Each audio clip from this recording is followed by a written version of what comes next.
And I'm sitting here in my home going to make a tape of my life. I hope I put the things in it that I would like to put in it, and it will be a much better tape than taped on October the 20th when the kids were all here and giving me my surprise birthday party. I was born in a sleepy little town of Camas, about 50 miles east of Salt Lake City. And I thought I had a very happy, happy life, and that nothing more could be, no other place would be right. I was born on September 15th, 1916,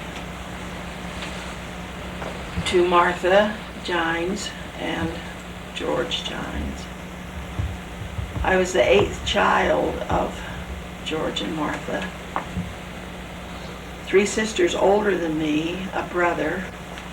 Then my sister Alda died when she was 3 months old. I was born then,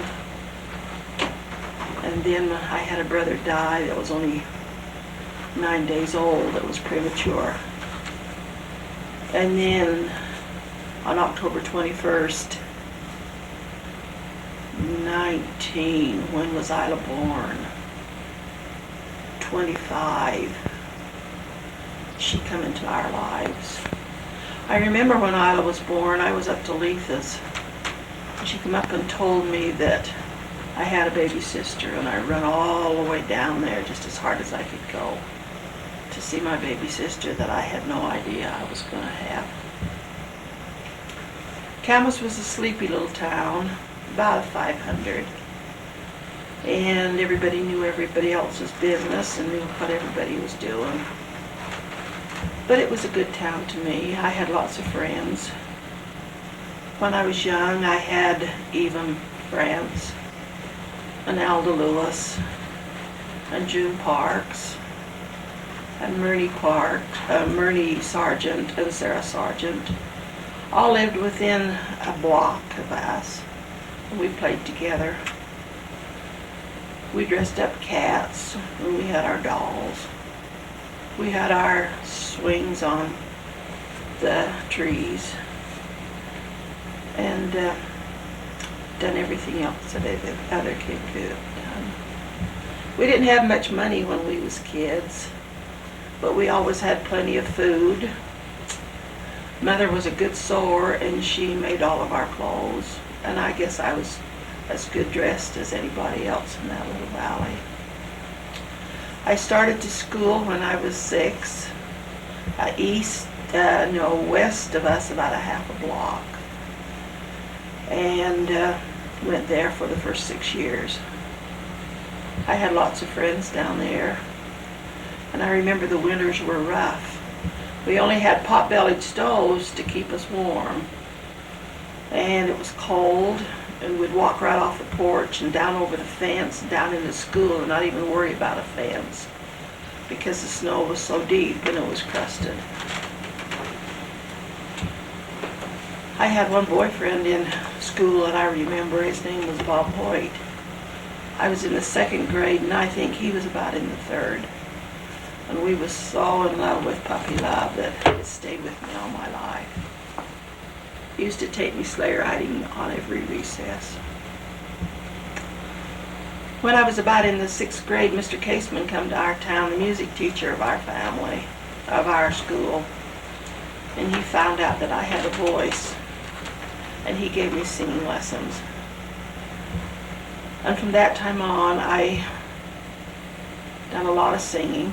I took several contests, first prize, and during my junior and senior years in high school, I was in a lot of plays and in a lot of operas and took the lead in most of them for my singing. I learned to play the piano and the clarinet from Mr. Daniels when he come to school when I was in about the 8th grade. And from then on, I done lots of solo work in pianos, and I played the solo in my graduation on my clarinet.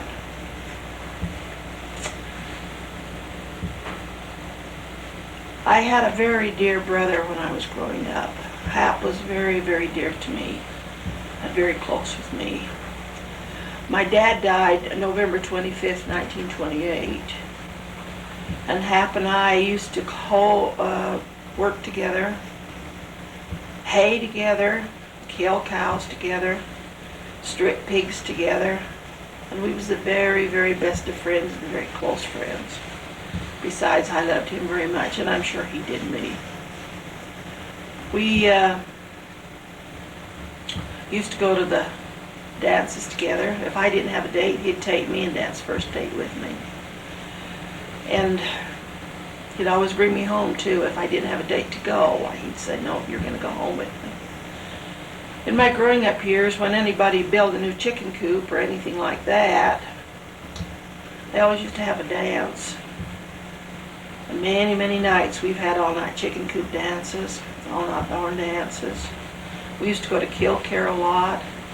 And if I didn't have a date, Hap was there to take me with him. I also had a very dear little sister, Isla, that was always by my side, was always holding my hand, and loved me just as much as I loved her all my growing years. And all our life we've been very special, special friends and loved each other very, very much. I remember when I married Kurt, the night that I married Kurt, Isla cried and cried and cried, and Mama said, it's going to be all right, she's going to be around. And she said, oh, but Mom, it'll never be the same. But while we lived in Camas, I was very, very close to Isla.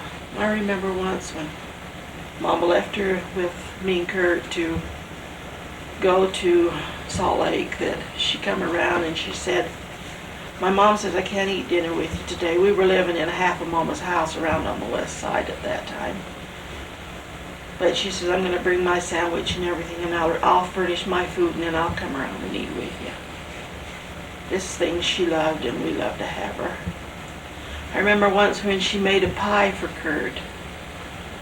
She said, I made you a pie today, Kurt. And so she brought it around, and I said, what did you put in it, honey? And she said, well, Mom had the crust baked, so I put a cup of flour, a cup of milk, a cup of sugar, and a cup of cocoa, and boiled it all together on the stove and then put it in the pie shell. Well, Kurt eat on that pie and praised her, and the big smile had come on her face. I don't know how he got it down, but he ate that pie to make Isla happy. And I remember another time when we was coming to Salt Lake, Kurt and I. And she wanted to come so bad, because to come to Salt Lake was a real treat for any of us then. But when she woke up a couple of days before we was to come, she had a sore throat. And Mama said, oh, you won't be able to go. But Kurt snuck down to the liquor store and bought a little bottle of liquor. And we had her gargle her throat out with that a little bit. And every little while we'd give her a teaspoon and she'd gargle her throat. And so by the time we were ready to come to Salt Lake in the 2 days, her throat was better and she was able to come with us. And she was so happy to think that she could come to Salt Lake. I remember as a kid when I come to Salt Lake to the temple and was baptized for the dead. And I was always sick when I rode in the car when I was a little girl. And I got sick coming down, and I vomited and I vomited and I vomited. I don't know how those people put up with me. But we did go to the temple, and I can still remember going in the temple and being baptized for the dead when I was only 10 or 11 years old.